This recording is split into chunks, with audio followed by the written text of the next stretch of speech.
Acopio es una unidad de negocio del Grupo Glencore, líder internacional en la provisión de commodities y materias primas para la industria en el mundo. El Grupo Glencore tiene su casa matriz en la ciudad de Baar, Suiza, y cuenta con filiales en más de 50 países. En Argentina, Glencore tiene su sede central en San Isidro, en la provincia de Buenos Aires, y oficinas comerciales en Bahía Blanca, Rosario e importantes ciudades del resto del país.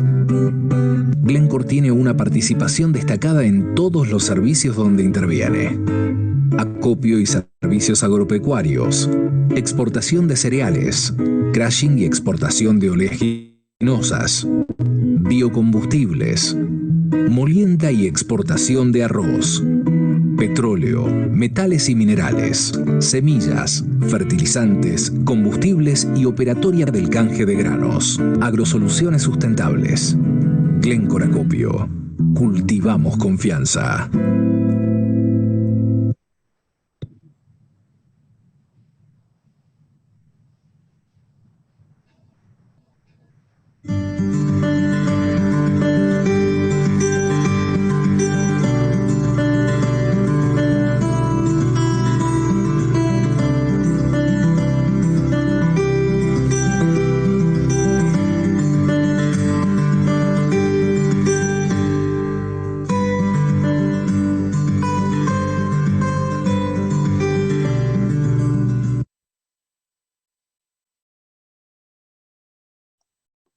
Bueno, muy bien. Daniel, esperemos que vos compartas tu presentación. La charla que sigue, Daniel Miralles, ahí está compartiendo. Y les pido entonces que las preguntas por chat para Daniel las hagan de manera privada a César Chapara, asesor del CREA Careu Angelén, que va a estar disponible para eso, sintetizando, y después se las va a pasar al finalizar la exposición. Muchas gracias. Bien, perfecto. No sé si me escuchan bien. Sí, se te escucha perfectamente. Bárbaro. Bueno, voy a tratar de completar en el tiempo estipulado, y esta charla un poco lo que había, primero agradecer a todo el grupo GEASO y por la invitación, y en esta oportunidad, más allá de hablar de cuestiones técnicas, que es lo que generalmente hablo en las charlas técnicas, un poco lo que me han pedido es repasar qué herramientas genómicas y fisiológicas se utilizan hoy en el mundo y en Argentina para aumentar el rendimiento y la performance de los cultivos. Así que va a ser en muchos tramos de la charla un poco más descriptiva que de costumbre. Simplemente recordar un poco la evolución del trigo. Pablo mostró la evolución a lo largo de los años. Yo voy a ir un poquito más atrás, de 1500. Este es un típico imagen costumbrista de un pintor muy famoso, Bruegel, que muestra cómo era un cultivo de trigo en una campiña europea en el 1500. A mediados del 1500 pueden ver la altura, más allá que la gente era más pequeña que en la actualidad, con menos altura. Trigos muy altos, cosechados a mano y de muy bajo rendimiento, si bien además del grano se utilizaba el resto del residuo, la paja y demás, para hacer estructuras en casas y demás. Esto evolucionó, la Argentina llega al año 20, esta es una foto de Argentina, una típica cosecha de trigo hacia principios de los años 20, con trigos altos, y con una mecanización obviamente muy precaria, pero hacia finales de los años 20 Argentina era el primer exportador mundial de trigo, así que tenía un rol muy relevante el trigo en todo el sistema agrícola de Argentina, hasta que llegamos al día de hoy, bueno, obviamente con esta tecnología. Y para llegar a todo esto, los trigos, les cuento un poco muy brevemente la historia. Hace muchos años los trigos eran trigos altos, hasta que aparece la identificación de estos genes de enanismo, que es lo que ustedes ven aquí. Estos genes son originarios de unos materiales salvajes de Japón, que se llamaban, vienen de un derivado de la línea paterna de Daruma, y se llaman Norin 10, y esos Norin 10 son los que tenían unos genes de enanismo que llaman RHT, una abreviatura del inglés Reduce Height, reducción de altura, y esos genes de reducción de altura que se empiezan a trabajar en Estados Unidos a mediados de los años de 1900, los hace de alguna manera bastante famosos y mucho más difundidos Norman Borlaug, un poco más avanzado a mitad de 1900, donde ya el centro internacional, que era el Rockefeller Center, se transforma en el CIMMYT, y ese CIMMYT, de alguna manera, en ese Centro Internacional de Mejoramiento de Maíz y Trigo, CIMMYT, Borlaug cruza muchas de las variedades mexicanas que eran altas con estos derivados del Norin 10, que ya tienen estos genes de enanismo, y obtiene las primeras variedades semienanas. Y a partir de allí, esas variedades semienanas de trigo, a principios de los años 60, se van distribuyendo en todo el mundo. Y esta es la historia más conocida. Hay otra historia paralela, como siempre, que es la historia que viene de la otra línea de las variedades semienanas de Japón, que se llama Nakakomuji, y había un breeder muy famoso en Italia, un breeder europeo italiano, que es Stamprelli, que lo que hace es introducir estos trigo, digamos, hacer los cruzamientos de estas variedades semienanas, de estas variedades enanas, digamos, salvajes, pero de otra línea, distinta a la que usó Borlaug, y a partir de allí se empiezan a difundir en Italia y en toda Europa otra línea de trigo semienana con otros genes de enanismo que no son los RHT1 y RHT2. Y eso es una de las razones por la cual al día de hoy, tal como bien lo mostró Pablo, muchas de las variedades europeas que se han introducido hacia mediados, fines de los 90 en Argentina, no tienen los genes tradicionales de enanismo, RHT1 y RHT2, sino que tienen otros genes de enanismo, muchos de ellos que son sensibles a la hormona de crecimiento que es la giberelina, que es muy distinto a los RHT1 y RHT2, que son totalmente insensibles a la aplicación de hormonas de crecimiento como giberelinas. Y esa es un poco la historia de los genes de enanismo. Esta es una foto muy conocida donde se muestran a la izquierda los genes, los materiales que eran altos, y a medida que se le introducen genes de enanismo, esa reducción en altura se hace cada vez más consistente, y depende del gen que uno se le introduzca, o los genes que se le introduzcan, puede ser una combinación de RHT1 más RHT2, una RHT3, hay más de 30 o 40 genes de enanismo diferentes en el mundo, y depende del material que se le introduzca ese gen de enanismo, puede ser un cultivar semienano, puede ser todavía un cultivar alto para nuestros estándares, o puede ser un cultivar ultra enano o doble enano, que son materiales que no miden más de 20 centímetros de altura. La realidad es que al día de hoy lo que tenemos son materiales de lo que conocemos en la era moderna del trigo, materiales que denominamos semienanos, y que si ustedes se fijan en toda la gama de cultivares que hoy hay disponibles, como dijo bien Pablo, más de 70, van a ver que la altura de estos materiales está entre 70 centímetros y 1 metro.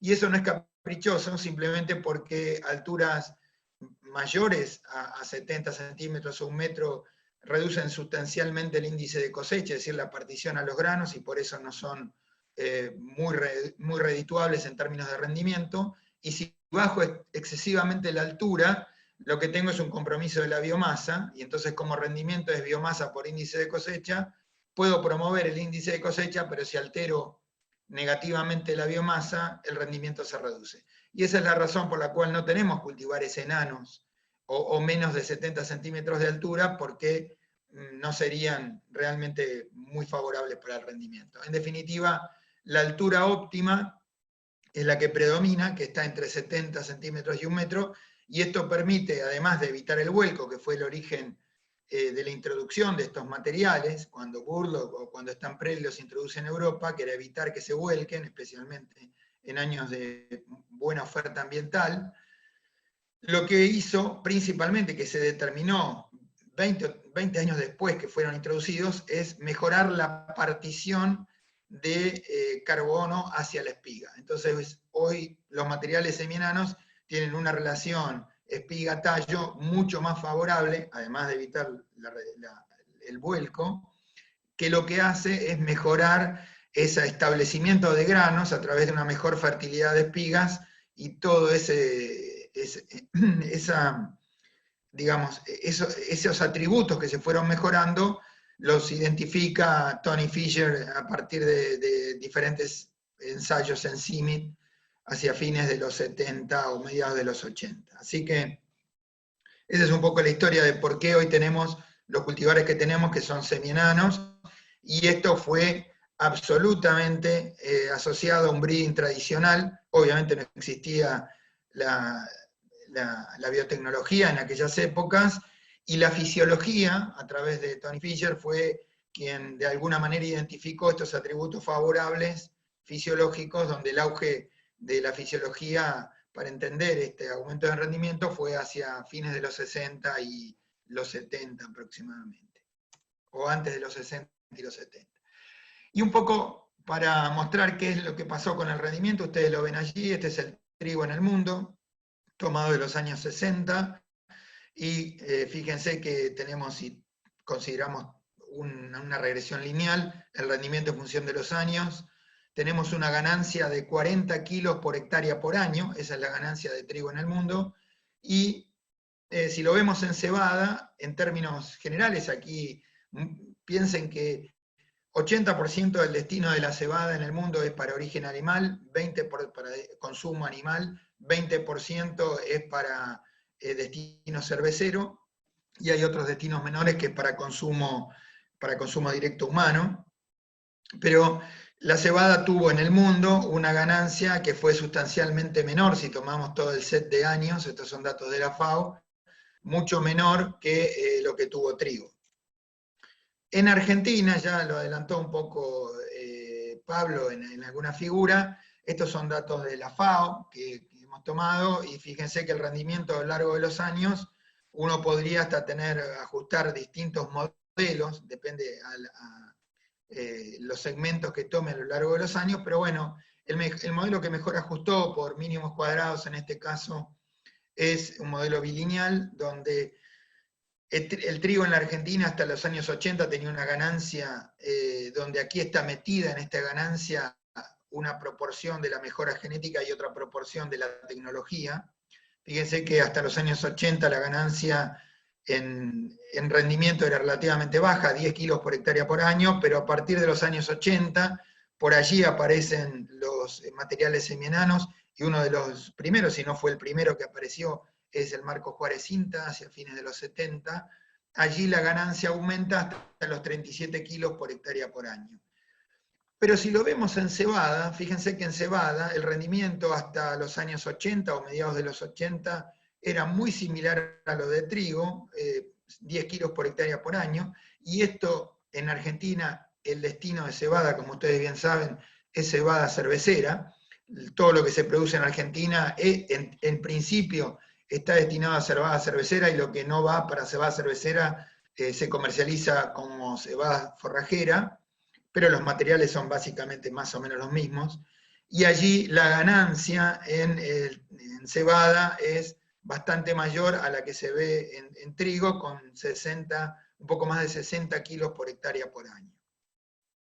Cuando vemos el rendimiento potencial, y aquí hay muchas formas de evaluarlo, nosotros, fíjense que de alguna manera lo que se ve en los últimos años es una variabilidad en este rendimiento, y particularmente en cebada en los últimos años, en los últimos 10 años.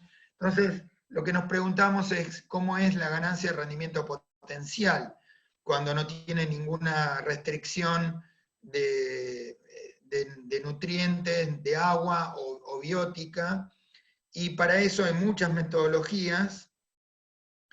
Este es un trabajo que hicimos hace unos años, publicado en el 2018, y lo que hicimos fue seleccionar a lo largo de muchos años. Esto se hizo desde selección de materiales desde 1918 hasta los materiales liberados en los últimos en el 2016. Y lo que hicimos fue tratar de seleccionar los materiales más representativos, es una metodología muy frecuente, más representativos en la Argentina que ocuparon la mayor cantidad de superficie, y nos concentramos en los últimos años en tener una selección mayor de materiales para ver qué pasaba en el mejoramiento en los últimos años, ya que había habido otras evidencias en Argentina de este tipo de aproximación. Y lo que vemos, este set de materiales, un set muy amplio de materiales, lo sembramos en Balcarce y en Buenos Aires, en la Facultad de Agronomía y en Balcarce, y en Balcarce no teníamos la posibilidad de tener riego, entonces, bueno, en general se hicieron bajo condiciones de secano, pero sin restricción de enfermedades o plagas.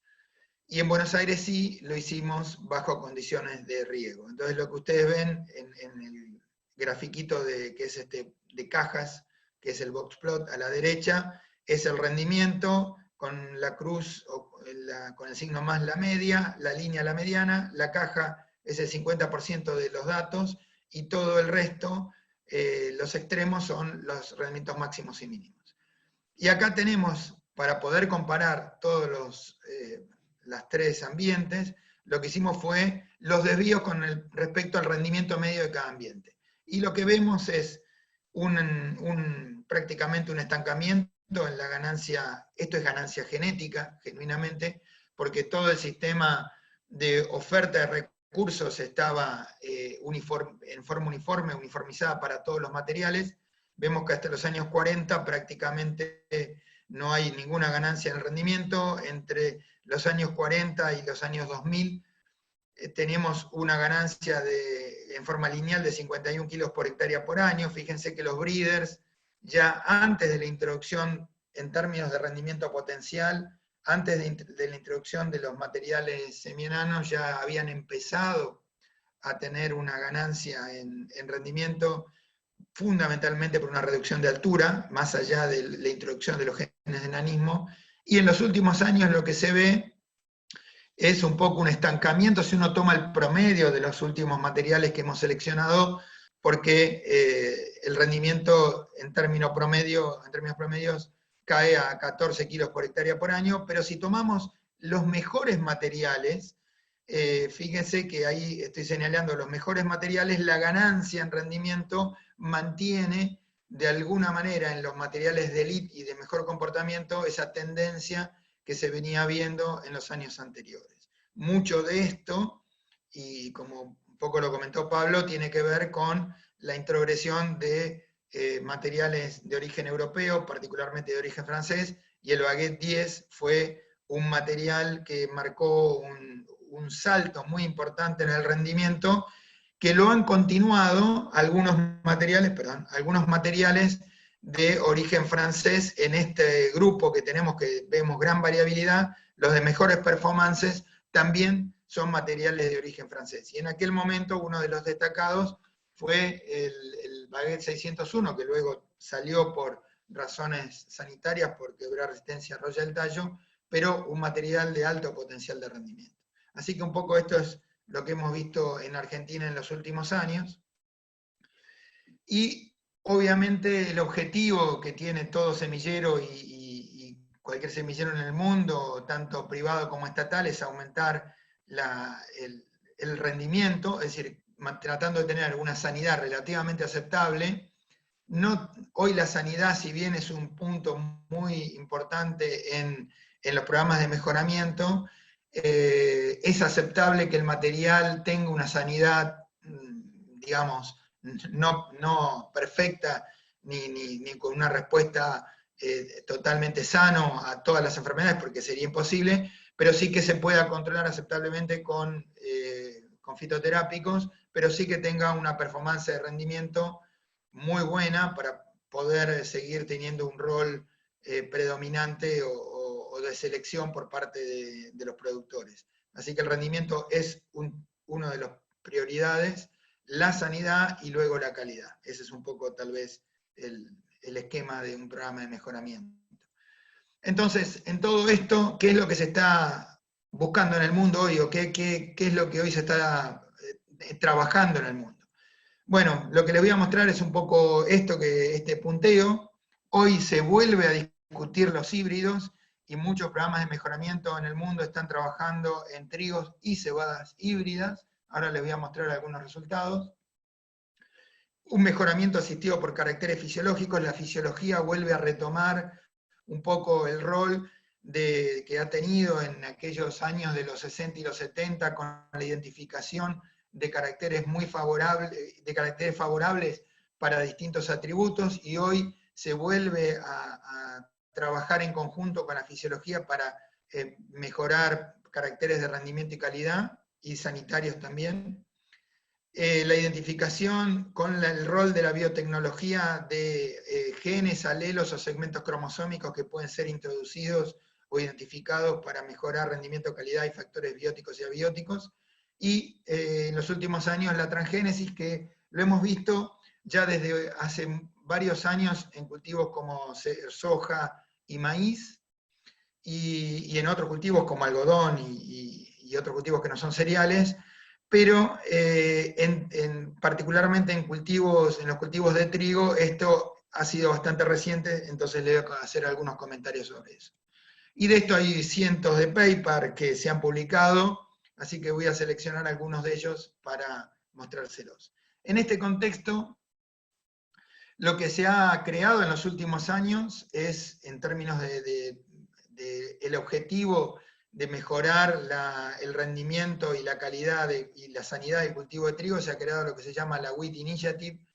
La iniciativa de trigo, que sería la traducción del inglés, es una serie de generación de acciones que lleva esta Wheat Initiative, esta entidad creada para mejorar las prácticas agronómicas y de genética de trigo para aumentar rendimiento, calidad y sanidad.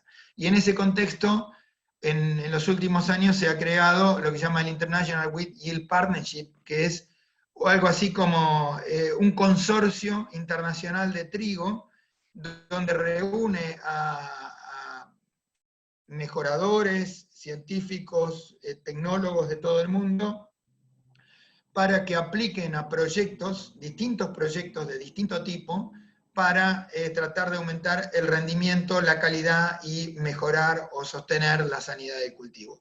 Y esta International Wheat Yield Partnership está financiada por diferentes empresas en el mundo y entidades y gobiernos de distintos países que ponen dinero para aplicar a proyectos que se puedan desarrollar en todo el mundo. Argentina participa de algunos proyectos del International Wheat Yield Partnership en consorcio con otros grupos de investigación en el mundo, con este objetivo que les comenté antes, ¿no? Mejorar rendimiento, calidad y sanidad. Bueno, un poco en este contexto, ¿qué es lo que hoy se está discutiendo en el mundo? Empecemos por este punto, que son los trigos y cebadas híbridas. De esto hay se le dio bastante intensidad en los últimos 10 años para tratar de buscar mejora en el vigor híbrido de trigo y cebada, y esa mejora en el vigor híbrido de trigo y cebada permitiría aumentar distintos atributos del cultivo, particularmente la biomasa, y si uno aumenta esa biomasa general, asumiendo que hay una partición estable del índice de cosecha, puede aumentar el rendimiento. También hay otras líneas de trabajo, tanto en trigos híbridos como en cebada, que buscan aumentar la partición de carbono hacia los órganos reproductivos, es decir, que buscan aumentar el índice de cosecha. Y ya hay materiales comerciales híbridos en cebada que ofrecen distintas empresas. Allí hay un ejemplo donde un productor lo puede adquirir, obviamente, y esto tiene una mejora en el rendimiento. Obviamente tiene un costo mayor y la imposibilidad de poder seguir utilizando semillas propias, porque al ser un híbrido, lamentablemente, cada año hay que comprar semilla nueva, y bueno, en ese juego, que también en trigo se estuvo trabajando, y en esta iWheat que yo le comentaba, en esta iniciativa del Wheat Partnership, en el último encuentro que se hizo en el CIMI, se hizo en Ciudad Obregón, en México. Discutimos bastante con este hombre que es un mejorador de Texas, que ellos están trabajando en trigos híbridos,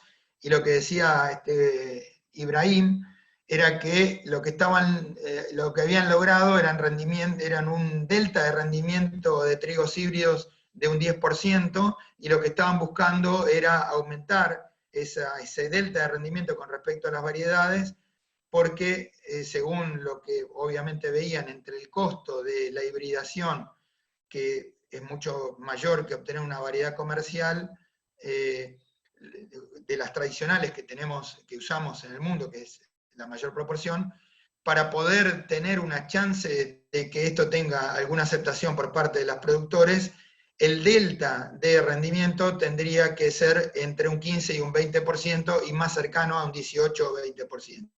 Eso es lo que justificaría la compra de un trigo híbrido para que sea rentable por parte del productor. A lo cual, de alguna manera, le comenté que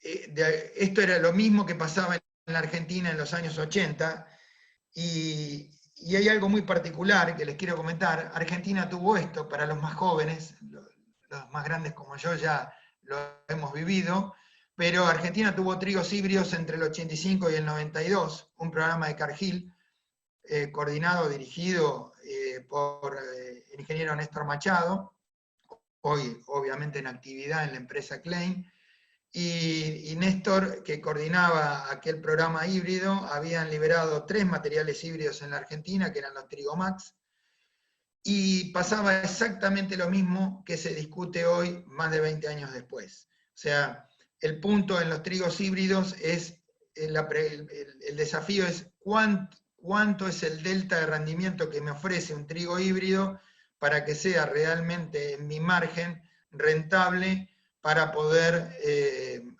digamos, adoptar esta tecnología y que mis márgenes brutos sean positivos. Entonces, obviamente el Trigomax en aquel momento era una bolsa de Trigomax era mucho más cara que una bolsa de una variedad tradicional, y el delta de rendimiento que ofrecía estaba muy en el límite del delta de la diferencial de costo.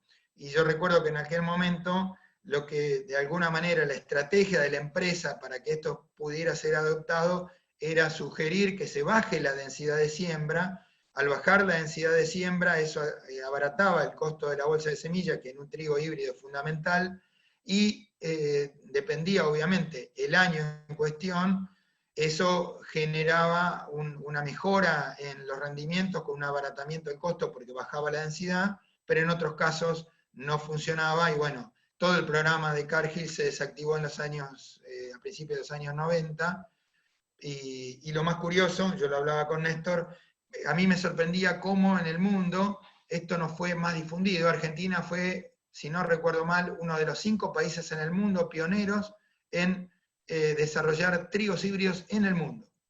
Y hoy se vuelve a discutir esto que en la Argentina lo hemos tenido hace 30 años atrás. Así que bueno, eso es un poco la historia que tenemos de esto. Por otro lado, la fisiología, que fue, como les decía, tuvo un auge muy importante en los años 60 y 70, permitió entender la funcionalidad de la generación de rendimiento y la calidad, y la respuesta a los factores bióticos y abióticos, y hoy el rol de la fisiología se vuelve a desarrollar, o se vuelve a revalorizar, por decirlo de esta manera, para poder aplicar este conocimiento a mejorar la tecnología, digamos, la aproximación de la tecnología en los lotes de producción, y volvemos o retomamos la discusión con los mejoradores para la identificación de atributos que permitan mejorar el rendimiento y la calidad, y la sanidad, por supuesto.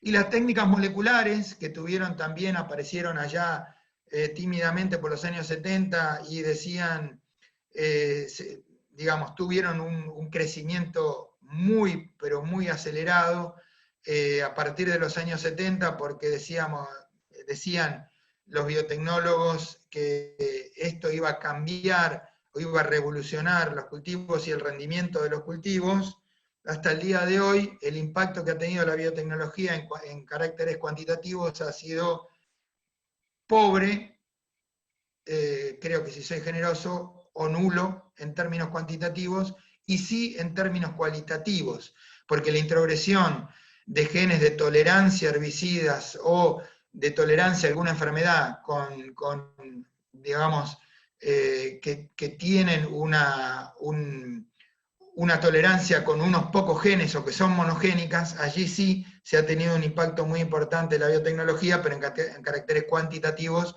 hoy es muy incipiente el aporte que ha hecho.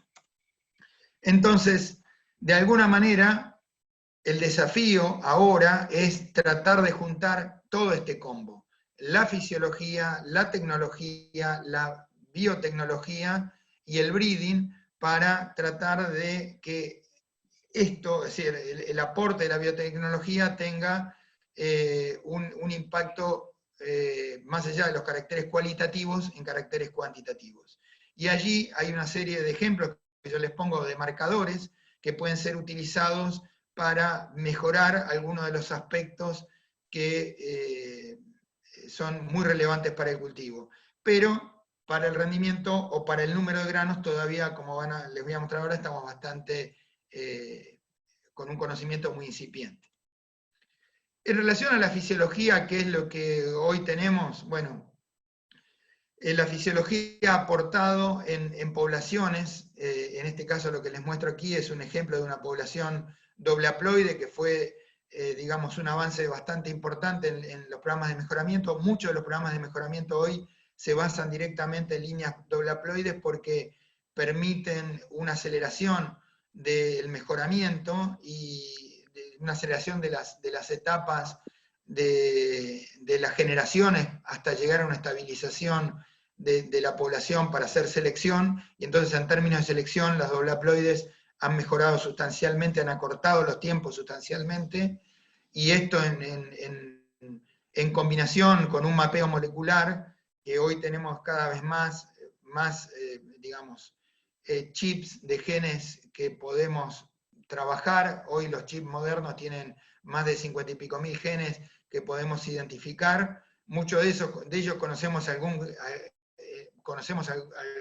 tenemos algún grado de conocimiento de qué es lo que hacen, otros no tenemos la menor idea, pero es importante el rol de la fisiología, como en este caso, para obtener alguna información en estas poblaciones doble haploides, que generalmente son cruzamientos entre dos parentales de élite, es decir, dos materiales de muy alto rendimiento y que tienen muy similar fenología, para evitar que la fenología o el momento de floración genere un ruido, que era los primeros cruzamientos que se hacían para ver qué impacto tenían atributos de cultivo. Los distintos atributos de cultivo se cruzaban materiales con muy distinta fenología. Hoy eso se ha considerado que no aporta demasiado, y lo que se busca es similar fenología en dos líneas de lead para en los hijos de esos cruzamientos identificar la mejor performance. Y un ejemplo de esto lo tienen acá. Lo que ven aquí es el rendimiento en grano en el eje Y, y los distintos atributos, que es la biomasa en el eje X, el índice de cosecha, y donde uno puede ir viendo que en función de los dos parentales, que son los dos simbolitos cuadrados y triángulos, qué pasa con todos los descendientes de esa población de cruzamiento, que son más de 200 o 300 individuos, ir seleccionando los que tienen mejor comportamiento. Y a su vez podemos ir buscando, como se ve en esta figura, qué pasa en distintos ambientes. Esto es un típico box plot, donde aquí tenemos en el círculo rojo el rendimiento en grano, y lo que se ve ahí en el cursor es la biomasa y el índice de cosecha, y los granos por espiga, el número de granos por metro cuadrado, las espigas por metro cuadrado, en fin, el peso de los granos, distintos atributos. Y cada uno de esos atributos lo podemos ver en ambientes de bajo potencial o de alto potencial, para ver qué grado de correlación tiene un atributo con otro en los distintos ambientes y poder seleccionar los materiales que tienen mejor comportamiento en cada uno de esos atributos. Incluso puedo ir más allá con la fisiología de ver para el número de granos en función de distintos atributos, es decir, cómo se genera el número de granos, asumiendo que el número de granos es el traccionador más importante del rendimiento, qué subcomponente es el más relevante para ir aplicando o seleccionando para ese atributo y qué marcador molecular me permite asociar la variación en ese atributo más fino. Y entonces es así que puedo ver, por ejemplo, abrir qué relación hay con el peso seco de la espiga, con distintos atributos, como vemos acá, la tasa de crecimiento del cultivo y la tasa de crecimiento de la espiga es un atributo muy importante para dar aumento en el peso seco de la espiga y que el peso seco de la espiga aumente el número de granos. Y así puedo ir buscando atributos fisiológicos, como lo ven ahí. Lo otro que tiene que ver con la fenología y con la biotecnología es la fenología. Todos sabemos que, y todos conocemos el periodo crítico, y sabemos que una de las cuestiones más relevantes es tratar de ubicar el periodo crítico en la mejor condición, es decir, el momento de antesis en una condición, como mostró Pablo, que no se dañe la espigazón y la antesis por las heladas, que es el primer criterio, y luego, una vez que identifico eso, ver cuál es el momento en que cae la floración en función de proteger al cultivo del momento de la helada en la mejor condición. Y todos sabemos que el cambio climático ha de alguna manera alterado algunos de esos atributos, y en todo lo que es Sudamérica y en particular en la Argentina, lo que ha pasado y lo que va a pasar es esto, es que la temperatura media, como se ve ahí en el mapa de la izquierda, va a aumentar, ya ha aumentado en el pasado y va a seguir aumentando, pero en todo Sudamérica este aumento de temperatura es asimétrico. Quiere decir que aumenta la temperatura mínima, como se ve allí, pero no aumenta la temperatura máxima relevantemente. Sí aumentan los momentos de golpe de calor con mayor frecuencia, que son eventos extremos, pero consistentemente lo que está aumentando es la temperatura mínima. Y eso hace que en el futuro, y ya ha ocurrido en el pasado, nuestros rendimientos vayan siendo penalizados por este aumento de la temperatura. Lo que ven acá, este es un trabajo con modelos de simulación que hemos hecho hace 3 años aproximadamente, que es tomar distintos lugares del área triguera y cebadera de Argentina, y fuimos modelando para, obviamente, primero lo chequeamos con ensayos a campo, cuál era la penalización en rendimiento por cada grado de aumento de la temperatura mínima, particularmente durante ese periodo crítico que es el previo a floración, que, como lo mostró Agustín y creo que Pablo también, entre 2 nudos y una semana posterior a la floración. Y lo que ustedes ven acá es el porcentaje de reducción en rendimiento.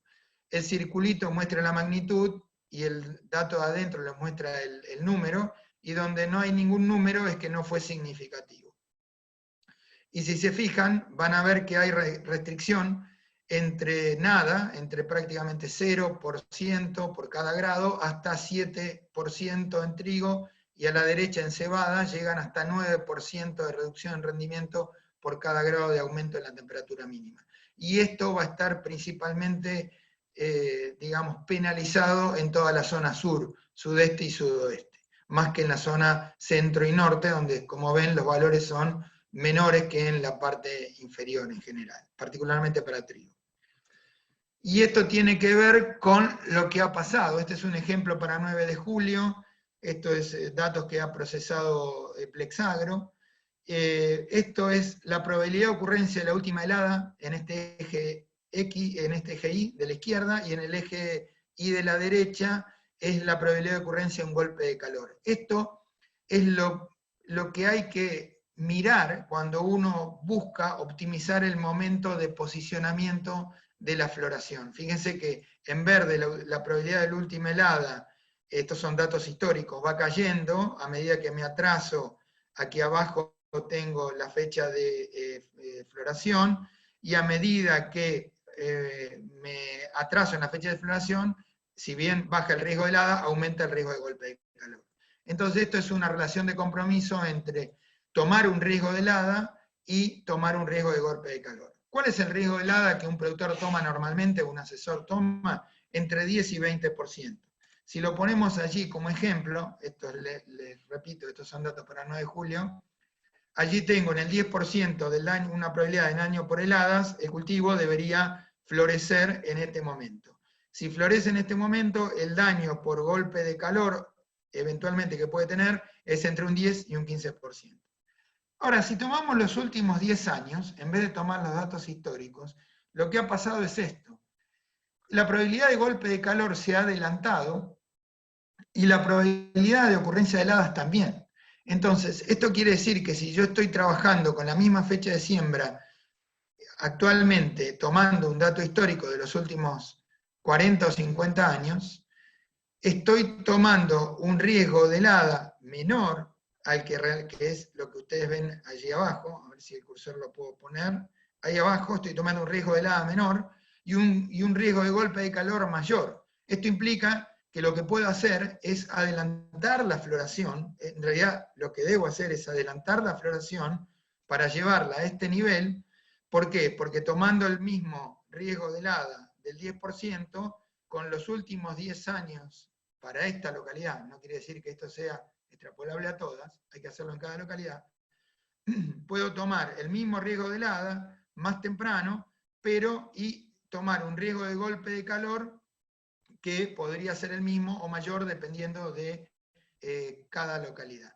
Entonces, en definitiva, lo que quiero dejar como mensaje es que en los últimos años hay que analizar lo que ha pasado con el riesgo de golpe de calor. Para aclarar que el golpe de calor son temperaturas mayores a 32 grados, un día de temperatura mayor a 32 grados, o 2 días o 3 días, puedo hacer esta probabilidad para varias ocurrencias sucesivas de golpe de calor, y con la helada lo mismo, puedo tomar, como decía Pablo, un dato de helada de abrigo meteorológico determinado en el abrigo, en la central climática que tenga, o el dato que tenga, y tomar distintos valores de helada para considerar distintos datos de ocurrencia de daño por helada por temperatura o por duración, que es un poco más complejo, pero bueno, también con el modelo que mostró Pablo, uno podría unificar estos dos modelos.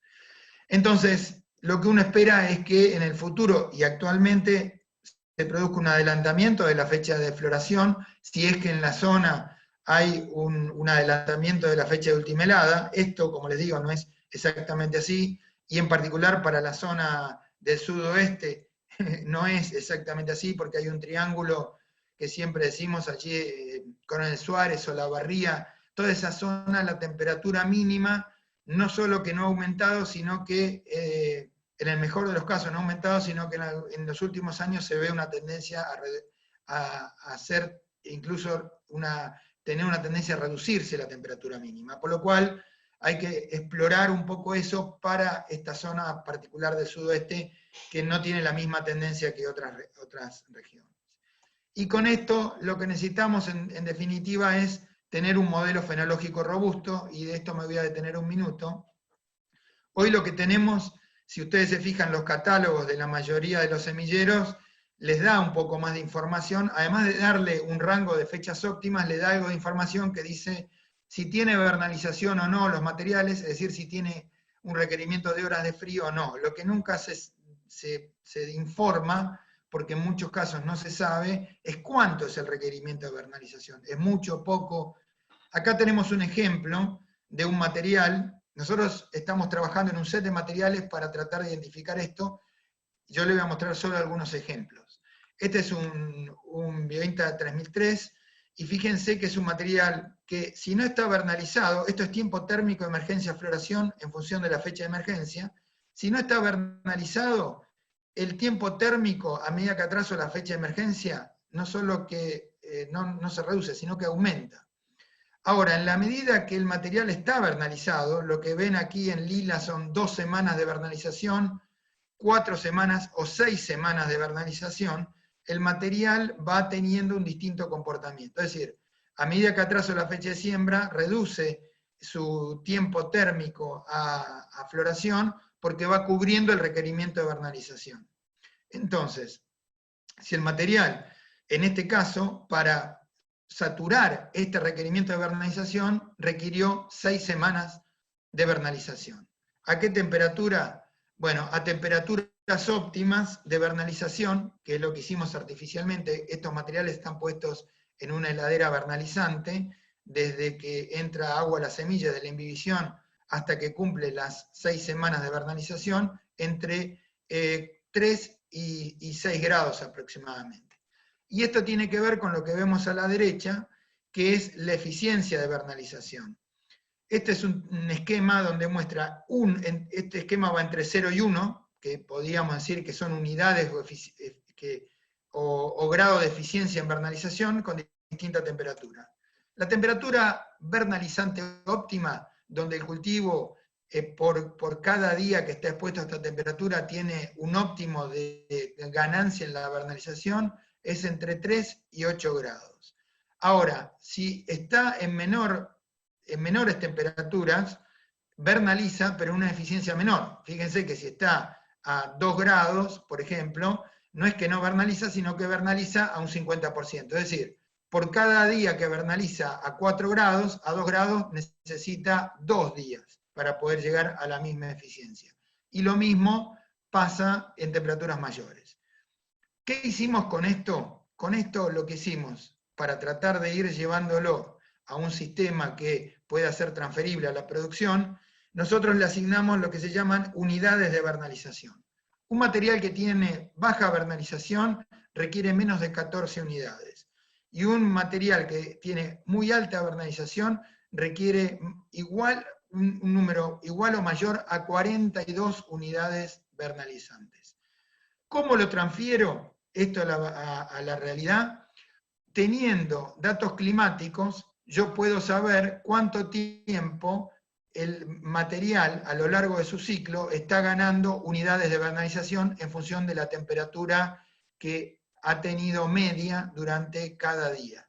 Entonces puedo ir sumando unidades de vernalización y eso transferirlo ahora a un modelo.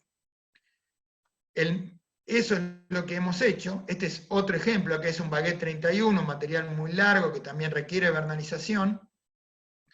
De nuevo, es un triple invernal. Este es el tiempo térmico entre emergencia e inflación, y esta es la fecha de emergencia. Fíjense cómo a medida que va cubriendo unidades de vernalización o días con horas de frío, va reduciendo su etapa en distinta magnitud. Y otros ejemplos, hay materiales que nosotros, o desde el punto de vista molecular, los conocemos como que son primaverales, pero también muchas veces requieren algo de vernalización. Muy poco, pero requieren algo de vernalización. Entonces, con ese esquema que les mostré antes, podemos ir cubriendo ahora o ir entendiendo cómo cada material tiene un requerimiento de vernalización. ¿Qué es lo que hay que hacer? Lo que hay que hacer es tomar ese material, explorar cuál es el grado de saturación que requiere hasta que, digamos, ya no requiere más vernalización, e ir asignándole unidades de vernalización. El mismo razonamiento lo hemos hecho con fotoperíodo. Fotoperíodo, la duración del día, es el otro elemento, el otro atributo por el que regula la fenología. Entonces lo que hemos hecho aquí es exactamente lo mismo. Este es el fotoperíodo, que ustedes lo ven aquí en el eje X, y estas son las unidades de saturación o insaturación que requiere un material para distintos fotoperíodos.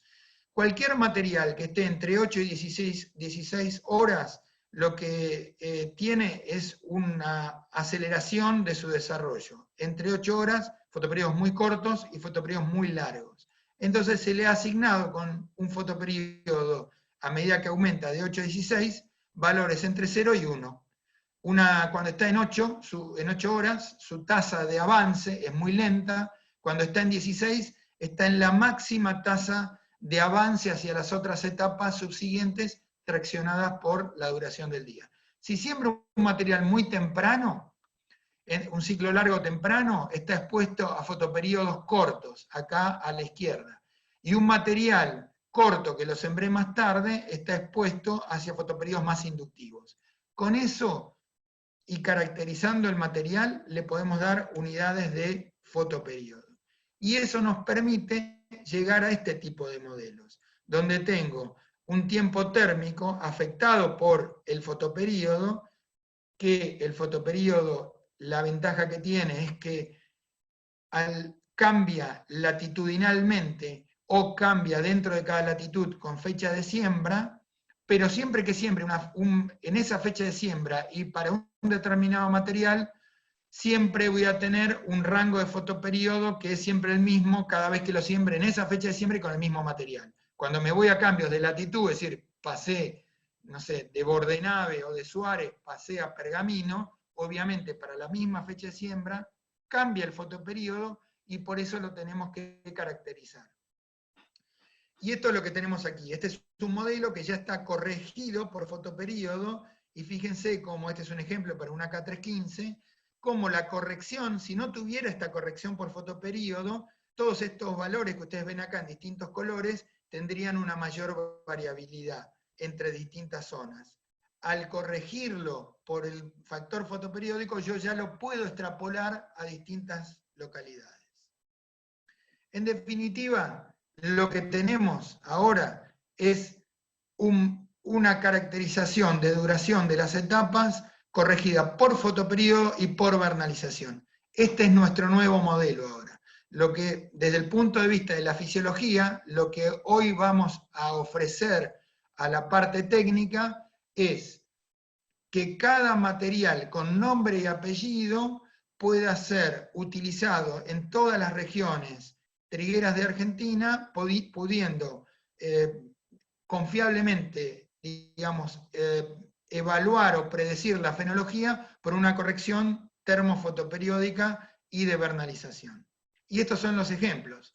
Algunos de estos materiales que los usamos como ejemplo, ahora les voy a explicar por qué, pero no importa, son algunos que ya no están en el mercado, pero fíjense que con estos modelos termofotoperiódicos, ahora este set de datos que yo les muestro tiene datos que vienen de Bordenave, de Pergamino, de Marco Juárez, de la Facultad de Agronomía, y todos esos datos están metidos acá. Fíjense cómo las distintas localidades, ahora ajustadas por fotoperiodo y vernalización, permiten un ajuste que es de más del 90 y pico %. Con esto, lo que vamos a hacer ahora, que ustedes algunos los conocen, que usaron los modelos Cronos que ya quedaron viejos, cambiamos la lógica. De ahora en más, la lógica que vamos a usar en todos estos modelos para poder ofrecerlos a la transferencia tecnológica es que el modelo va a tener un ajuste por fotoperiodo y por vernalización y va a permitir ofrecer una predicción de un día calendario, de una fecha concreta en cuál va a ocurrir esa fenología, en cañazón, o primer nudo, o espigazón, o floración o madurez fisiológica. El usuario no va a ver estos algoritmos, el usuario va a ver directamente una fecha de predicción. Y consideramos que hemos mejorado, por eso la primera versión va a estar en el Crono Cebada, que va a salir ahora en el 2020. Lamentablemente trigo es más complicado porque tiene vernalización, por lo cual la próxima versión la vamos a tener en el 2021. Y este mismo esquema, me salgo un poquito hoy del trigo, lo hemos aplicado a este modelo. Hoy está disponible el Crono Soja, que tiene esta lógica que les mostré antes, obviamente no tiene vernalización, tiene otra lógica pero de funcionamiento, pero es de paso diario, es decir, lo que hemos tenido en cuenta es que el modelo funciona día a día, que es distinto a lo que veníamos trabajando, y tiene una mejor predicción, consideramos, teniendo estas tasas de desarrollo día por día. Y como hemos usado datos climáticos bajados de lo que se llama el Power NASA, que nos permite cuadricular la Argentina, vamos a hacer la misma lógica que en el Cronosoja. Cronosoja tiene 300 partidos de Argentina, 34 materiales de soja comerciales, obviamente es gratuito, cualquiera de los modelos Cronos son gratuitos, y esta misma lógica la vamos a aplicar al cronotrigo y al cronocebada. Hoy cronotrigo y cronocebada tienen 20 localidades, y la vamos a llevar a más de 190 partidos de la Argentina con este modelo, digamos, de paso diario, que nos permite, si bien tiene más complejidad, nos permite mejorar la predicción de los cultivares. Daniel, vamos a estos tener que ir modelos, redondeando. y ahí es donde... ¿Podemos ir redondeando, tipo 5 minutos? Vamos. Estos modelos lo que permiten entonces es tener una aproximación molecular. Esta aproximación molecular hoy, ¿qué aporta lo molecular? Lo molecular aporta que cada uno de estos materiales tengamos un mapa génico de fenología. Ahí ven todos los genes de vernalización mapeados y los de fotoperíodo, y a lo que apuntamos es que esto corra, ahí tienen otro ejemplo, esto es un trabajo que estamos haciendo con Inta Marcos Juárez, puedan correr a nivel molecular. Y eso es lo que vamos a tratar de hacer, tratar de buscarle a estos materiales una aproximación molecular y que el modelo corra por combinación génica. Para los breeders es interesante. ¿Qué es lo otro que estamos, el aporte en la biotecnología que está aportando en términos de enfermedades? Bueno, esto creo que lo mostró Agustín, este es el mapa de roya amarilla, todos lo conocemos. Esto es lo que hoy se ofrece, que podemos ver qué es la cepa que está dominante, que está actuando en forma dominante en roya amarilla, y la performance de todos los materiales. Y esto es lo que está pasando con el aporte de la biotecnología. Estados Unidos perdió hace unos cuantos años el 25% de la producción por roya amarilla. Esto es lo que hoy estamos viendo nosotros dilatado de lo que pasó en Estados Unidos. ¿Qué es lo que se está haciendo hoy con roya amarilla? Se está haciendo apilamiento génico. Hay algunos genes que se usaban tradicionalmente de tolerancia a roya amarilla, y hoy, este es un dato que aportó Jorge Dukowski, que está trabajando en California, en Davis, hoy Jorge identificó muchos otros genes menores, y todos estos genes menores con los genes mayores de resistencia a roya amarilla, que son los Yellow Rust y R, se están apilando en estos materiales. Estos genes ya están disponibles para ser introducidos en los materiales de Argentina, y los breeders están trabajando con estos genes.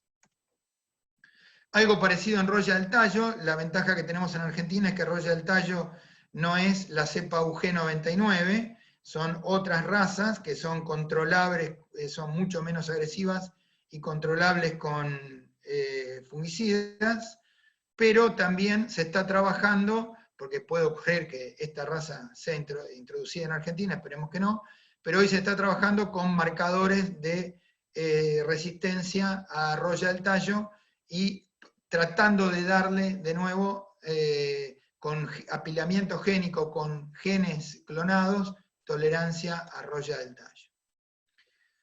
Transgénesis, y les voy a hacer el comentario, ¿qué es lo que pasa con la transgénesis en trigo? Hay muchos ejemplos que se viene trabajando en transgénesis con genes de tolerancia a sequía, y hay, como ven allá abajo, genes como el DREB1, el SARC-IPT, el RD19, y el más conocido en Argentina, el HB4, que es un gen que viene de girasol. Este gen fue introducido en los trigos transgénicos, todos lo conocemos, y fue una noticia en el mundo bastante difundida, ¿sí? Ahí tienen todos los trabajos que han informado sobre esto, y voy a usar, a mi criterio, un trabajo aséptico que hizo Fernanda González, que trabajó sobre la base de datos de Bioceres, sobre la introducción del HB4 para tolerancia a sequía en trigo. Y lo que se ve, resumiendo este trabajo, con toda esa base de datos, y con el material que en ese momento estaba introgresado del HB4, lo que se ve es que esta introgresión de tolerancia a sequía. No hay mucho tiempo para discutir esto, pero la tolerancia a sequía es un punto complejo porque también depende de cuándo es la intensidad de la sequía, en qué momento ocurre, etc. Pero resumiendo, en este set de ensayos lo que se ve es que el aporte del HB4 introgresado en trigo mejora el rendimiento en promedio un 6% aproximadamente. Y esa ventaja en rendimiento tiene que ver con un aumento en el número de granos y con una leve compensación negativa, aunque no totalmente proporcional, como se ve en la última figura, de una reducción en el peso promedio de los granos. Y esto tiene que ver con que mejora la eficiencia en el uso del agua. El problema, como ustedes bien lo saben, es que este trigo aún no está aprobado porque hay cierta resistencia a una adopción en los mercados internacionales, porque bueno, trigo para consumo directo y todo lo que sea transgénesis está compleja. Otros ejemplos donde la biotecnología ha aportado es en el tamaño de granos. Se está trabajando en Inglaterra con este gen que es un GW2, que mejora el tamaño del grano, y ahí tienen algunos ejemplos en un trigo candial y en un trigo hexaploide, en un Triticum stivum, donde ha mejorado el tamaño de grano con este gen que ya está clonado. Y en términos cuantitativos, como les decía, no hay demasiado, no hay mucho. Esto es lo último la última aproximación del rol de la biotecnología con un gen que se llama el FUL2, también del laboratorio de Davis de California, que permite transformar el trigo, que es esto que ustedes ven a la izquierda, es una espiguilla de trigo, una espiga de trigo con su espiguilla terminal, en algo parecido a lo que sería una cebada, porque este gen lo que hace es transformarlo en una cebada, por lo cual las últimas espiguillas la espiga de trigo se transforma en una espiga indeterminada. Y eso permite aumentar el número de espiguillas por espiga, el número de granos, y este gen ya está introducido en 2 cultivares comerciales de candial, que es el Cronos y el Cirno, y bueno, estamos testeándolo para ver si esto tiene alguna ventaja en términos de rendimiento. Así que, y lo otro es que hay otro gen, que es el GPC, que ya está clonado e introducido en materiales comerciales. Este es un trabajo que toma muchas evidencias de esta introgresión en distintos países, y se ve que aumenta el rendimiento, aumenta el contenido de proteína, pero mucho de este aumento en contenido de proteína tiene que ver con algún grado de reducción en el rendimiento, por lo cual es muy probable que sea un ejemplo de dilución más que un ejemplo genuino de aumento en proteína. Tenemos hoy otro avance en la biotecnología, que es transformar un trigo de pan blanco en un trigo, digamos, de lo que sería un pan negro con un alto contenido de fibra,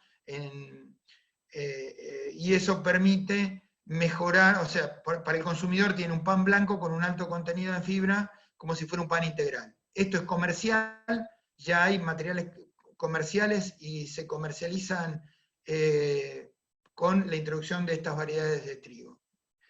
Bueno, finalmente 2 palabras y termino con esto, y creo que ustedes Pablo lo ha comentado un poco. Esta era la situación de los destinos de exportaciones del trigo argentino. Hace muchos años nuestro comprador era Brasil. Hoy tenemos más de 14 países distintos que compran el trigo argentino, y cada uno de ellos requiere distinta calidad.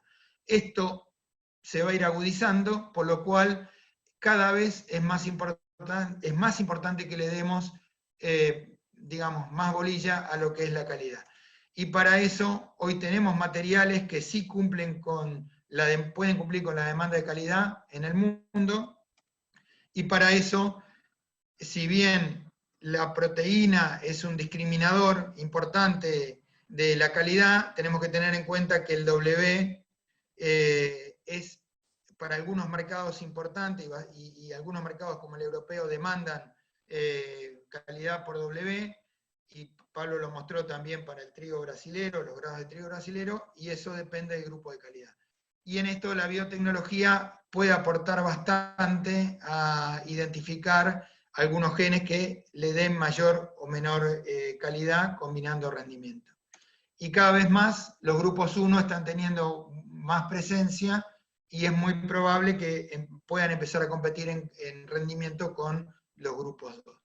Así que, bueno, este era un poco lo que quería mostrar. Y para eso, hoy el esquema es este. El esquema es trabajar fitomejoradores, biotecnólogos y fisiólogos, porque ninguna de estas cajas aisladas va a tener éxito, y por supuesto esto tiene que estar de alguna manera apoyado por todo lo que es la tecnología de la producción, con la transferencia tecnológica y el apoyo de las empresas para poder avanzar en esto. Bueno, muchas gracias por el tiempo. Bueno, muchísimas gracias, Daniel, te agradezco mucho, muy buena la charla. Vamos a ir a una sola pregunta. César, Sí, gracias. Bueno, Daniel, había varias preguntas sobre tu primera parte de la exposición, pero dado el escaso tiempo, un poco en forma arbitraria, elegí yo una pregunta que me parece interesante porque tiene que ver con decisiones de manejo, y es toda la parte que describiste de ubicar el periodo crítico en el momento más adecuado, y los corrimientos que puede haber tenido en función de peligro de helada y golpe de calor. Entonces, la pregunta sería, para evitar o para minimizar el riesgo de golpe de calor o de riesgo de heladas, si priorizarías acortar ciclos o adelantar fechas de siembra manteniendo ciclos largos. Bueno, lo de cortar ciclos es un cambio de ciclo largo a corto. Pero si uno arranca por los largos, lo que tiene que empezar a mirar es ese esquema que yo mostré de la probabilidad de heladas y golpe de calor. Ese esquema que yo mostré es el esquema de decisión que se usa en muchos países, Australia, por ejemplo. Para los productores en cada zona le ofrece digamos, gráfico de doble eje I, probabilidad de heladas y golpe de calor. Si uno quiere hacer un ciclo corto y ve que lo que está ocurriendo es que se está moviendo la fecha de helada para más adelante, no hay duda que lo que hay que hacer es mover la fecha de siembra más adelante. El tema es que no es proporcional, y por eso es importante o tener un modelo propio o usar algún modelo fenológico que le permita saber cuánto tiempo tiene que adelantar la fecha de siembra para correr un día, 1, 2, 3 o 4 días la floración. Y eso puede variar en una proporción de 2 a 3 a 1. Es decir, para un día de adelanto en floración, a veces hay que adelantar 3 días la siembra. Y eso depende del material. Y el mismo razonamiento se usa exactamente en los cortos. En los largos tenemos un problema adicional, que es la vernalización. Por eso, cada vez más nos metemos en la sintonía fina de la vernalización. Ahora lo que yo les proponía era que en estos nuevos modelos va a haber unos 3 botones o 4, donde el usuario va a poder apretar ese botón y decir si el cultivar que va a ser de ciclo largo va a tener una vernalización nula, intermedia o completa. Nunca hay una vernalización completa, es muy raro. Y depende del lugar, nunca hay una vernalización nula. Entonces esos botones van a permitir al usuario jugar un poco con cómo considera él que su material va a tomar esa vernalización. Si no tiene vernalización es mucho más simple, porque el fotoperíodo es lo que domina y es mucho más predecible poder calcular la fecha óptima de floración. Bueno, muchas gracias, Daniel. Lamentablemente